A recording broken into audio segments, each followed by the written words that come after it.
Hello and welcome to The Eye, your English news bulletin. I'm Esther. These are the headlines. Assam and Meghalaya governments agreed on Friday to resolve their long-pending boundary dispute in a phase-wise manner, focusing first on the less complicated areas of contention.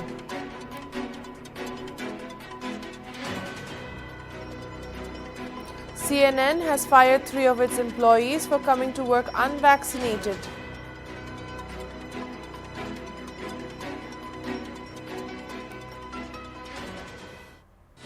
At least 2 persons were killed and 2 others were injured after 2 unidentified men on a motorcycle went on a shooting spree in Siwan district of Bihar.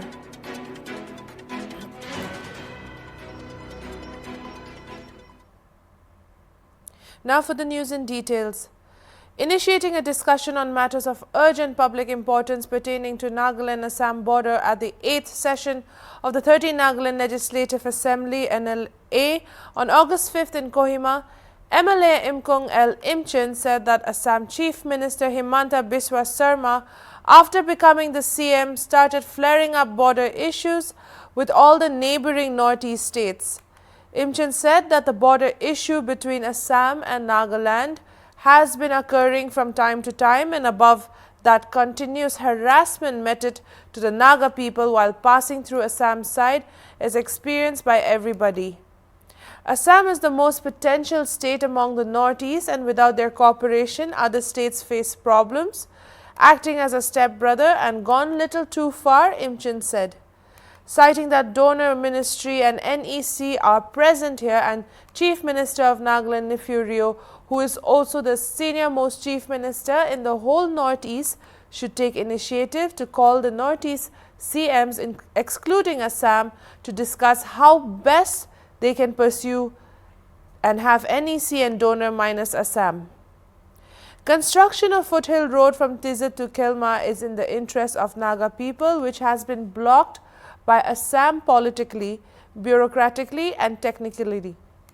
Imchen suggested that a parliamentary delegation may be organized and meet the Prime Minister to intervene into the matter so that a special dispensation is given to Nagaland for construction and completion of the foothill road in Nagaland side. Imchen also suggested that a cabinet subcommittee be constituted to go into the details of the documents and review all the agreements entered with Assam from 1972 till the July 31st, 2021, with the retired bureaucrats and others as members. Assam and Meghalaya governments agreed on Friday to resolve their long-pending boundary dispute in a phase-wise manner, focusing first on the less complicated areas of contention. In a meeting in Guwahati, Assam Chief Minister Himanta Biswa Sarma and his Meghalaya counterpart Conrad Sangma agreed to form 3 committees to be headed by ministers of both the states to first focus on 6 of the 12 areas of dispute. The CMs were meeting within 2 weeks of their first meeting on the issue in Meghalaya on July 23. Both governments are clear that we want to resolve the differences between the states. There is a strong political will to find an amicable solution. Both agreed that the disputes should be resolved in a respectful manner, said Sangma. While Meghalaya had made a presentation on their views in the meeting at Shillong, the Assam government did the same on Friday. The strategy we have decided to follow is to take up the matters in a phased manner. There are areas which are less complicated, some slightly more and some very complicated, said Sangma. Out of the 12 disputed areas, the 6 which will be taken up first are Tarapari, Kizang Haim, Poklapara, Khanapara, Pilangkata and Ratachera. The areas fall in Kamrup Metropolitan and Kachar districts of Assam and West Khasi Hills, Ripoi and East Jaintia Hills districts of Meghalaya. We don't have any dispute from Assam side, but dispute arose because Meghalaya claimed certain territories in these 12 locations. When we met in Shillong, we agreed that all disputes can be resolved at one go and we need to take them up in a step-by-step manner. Once the 6 disputes are resolved, we will move on to the other, Sarma said. On Friday, both the governments agreed to form 3 regional committees for the 6 areas. Each committee will have 5 members from each state, including cabinet ministers, bureaucrats, and local representatives. The meeting was a very constructive, a very positive meeting that we had. We have been very clear from both the governments that we want to resolve the areas of differences and the disputes that are there between the 2 states. It has been very long, and a lot of people have suffered in different areas because of these differences that have existed. Basically, after threadbare discussion, both in Shillong and Guwahati, we found that it will be good if we start with 6 locations. Honorable Chief Minister of Meghalaya has already indicated what are those 6 locations. From Assam side, these are in Kachar district, Kamrup Metro and Kamrup district. From Meghalaya side, it is in West Khasi Hills, Rivoi and East Jaintia Hills. So what we have done, for these 3 districts, we have taken the name of Meghalaya for the purpose of reference. So there will be a regional committee which will be headed by a cabinet minister from Meghalaya side, which will be headed by a cabinet minister from Assam side, and the 3 regional committees will be there to resolve dispute which are there for West Khasi Hills, Rivoi and East Jaintia Hills. Mizoram, with a population of just over 1 million, has been reeling under COVID-19 with 600 to 800 new cases every day. A blockade of NH 306 on the Assam side following border clashes between the states on July 26 has only made matters worse for the state. The state, which has been under lockdown since April 20 to check spread of the pandemic, has over 13,000 active cases at present. The blockade by Assam residents has prevented entry of essential items, including medicine and goods of oxygen plant of Mizoram Medical College, ZMC, in Aizawl. Mizoram Health and Family Welfare Minister Dr. R. Lalthangyena recently tweeted, "Consignment of COVID-19 test kits and life-saving medicines destined for Mizoram are being blocked in Assam. I urge the centre to intervene." The tweet was retweeted by Mizoram Chief Minister Zoramthanga as well. According to the Department of Health of Mizoram, the state recorded more than 18,000 fresh cases July this year, and the first week of August is showing a rising trend. On Thursday, 1,088 new cases were found, which included 167 children. Meanwhile, the lockdown has hit the small business the hardest. A woman vegetable vendor said, "We are selling produce such as bamboo shoots, which stays fresh for a week or more. We prefer selling this because due to the lockdown, we get lesser time to sell." Additionally, the economic blockade has reduced the quantity of wares as well because common people are not traveling from Assam anymore. Ministers from both Assam and Mizoram attended a meeting in Aizawl on Thursday to solve the border dispute but could not reach a solution to the economic blockage. The monthly Parent District Planning and Development Board meeting for the month of August was held on August 6, 2021 at Town Hall Parent under the chairmanship of DC Parent and Vice Chairman of the DPDB Parent, Siniwapang Iyer.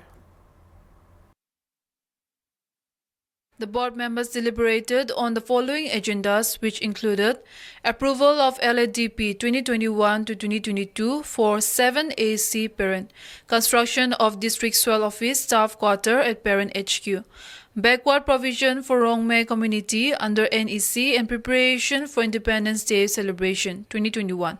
On backward provision for Rongmei community under NEC Rongmei Baptist Association Nagaland, Urban Development Secretary Akina Gonme apprised the members about the project.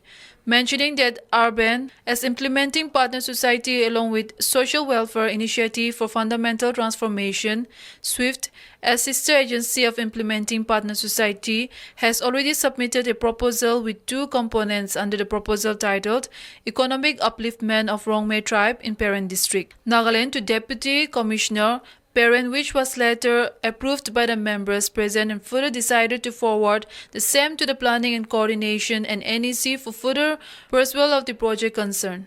The meeting work distribution pertaining to the forthcoming Independence Day celebration was also held, and after taking views and suggestions from the members, the board decided to conduct mass social work on 12 August 2021 at district headquarters. Kin President El Singsid and NZPO President KVP Ilhilong also expressed their gratitude towards Advisor Water Resources, Gon Namri and DPDP members for the concern and for taking initiative from the start for the successful upgradation of different schools under Peren District.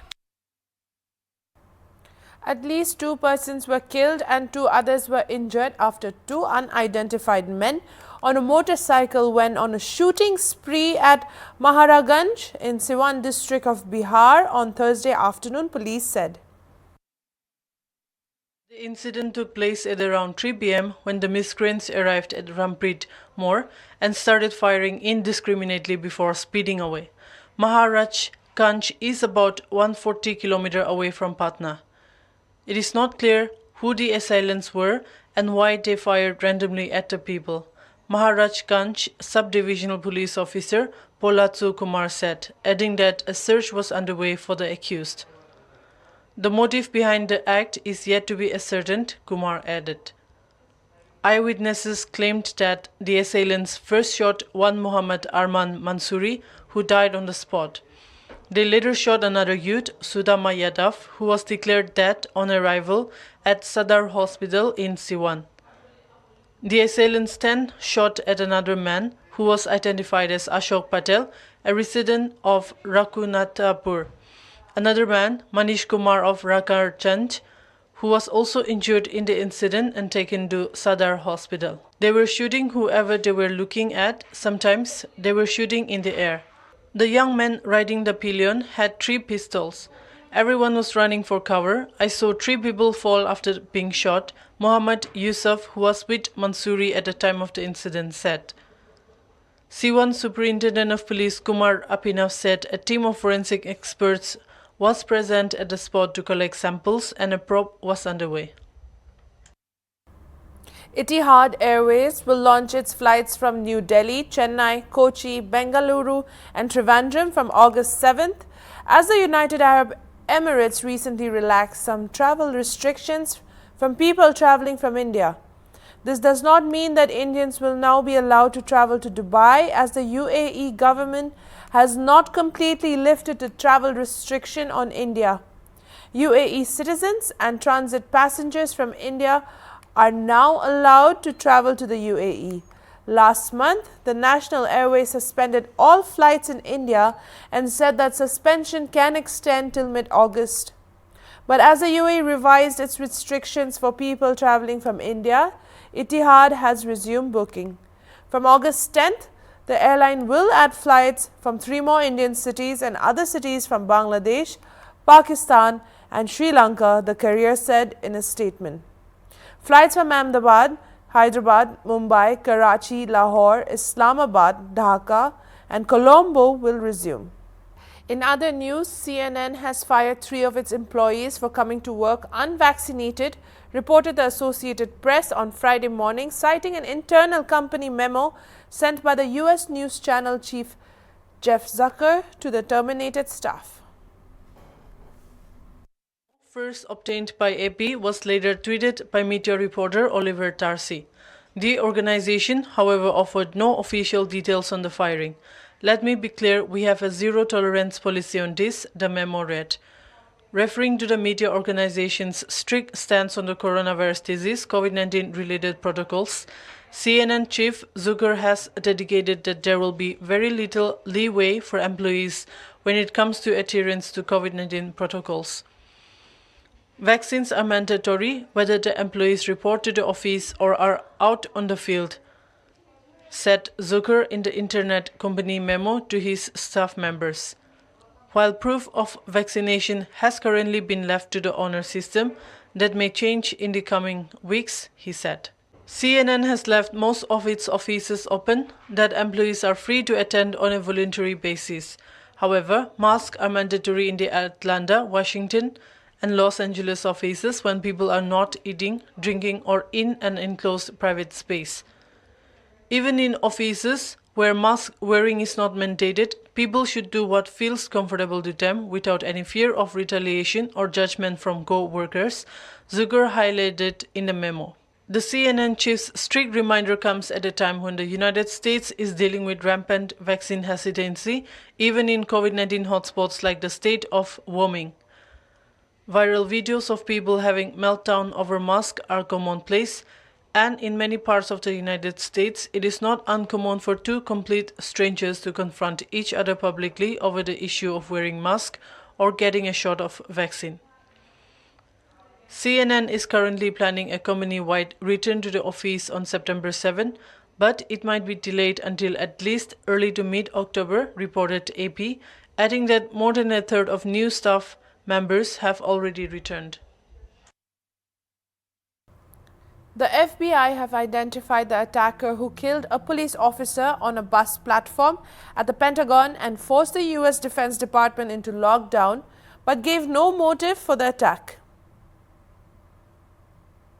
Investigation said 27-year-old Georgia native Austin William Lance got off a bus on Tuesday morning and immediately, without provocation, stabbed Pentagon Force Protection Agency officer George Gonzalez with a knife just yards from the entrance of the highly secure military headquarters.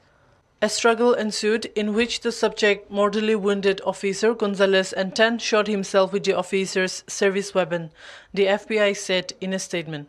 Other officers then got involved and Lance died at the scene, the FBI said.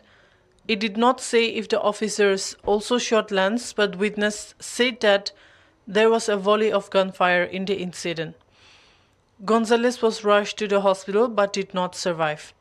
A bystander was also injured but taken to hospital with minor injuries and later released, the FBI said. No motive was suggested for the attack. Lance of Acworth, Georgia, had a long list of arrests, according to local Georgia news reports citing court records. He had been charged with attacking a police officer, making terrorist threats, and burglary, among other offenses. According to the Atlanta Journal-Constitution, he was out on a bail and had been ordered by a judge to be evaluated for mental health and substance abuse. The attack forced a full lockdown of the Pentagon and its thousands of workers for 90 minutes. Gonzalez was mourned by Secretary of Defense Lloyd Austin, who was not in the building at the time of the attack. As a goodwill gesture, Olympic silver medalist Mirabai Chanu invited truck drivers to her home and presented simple gifts.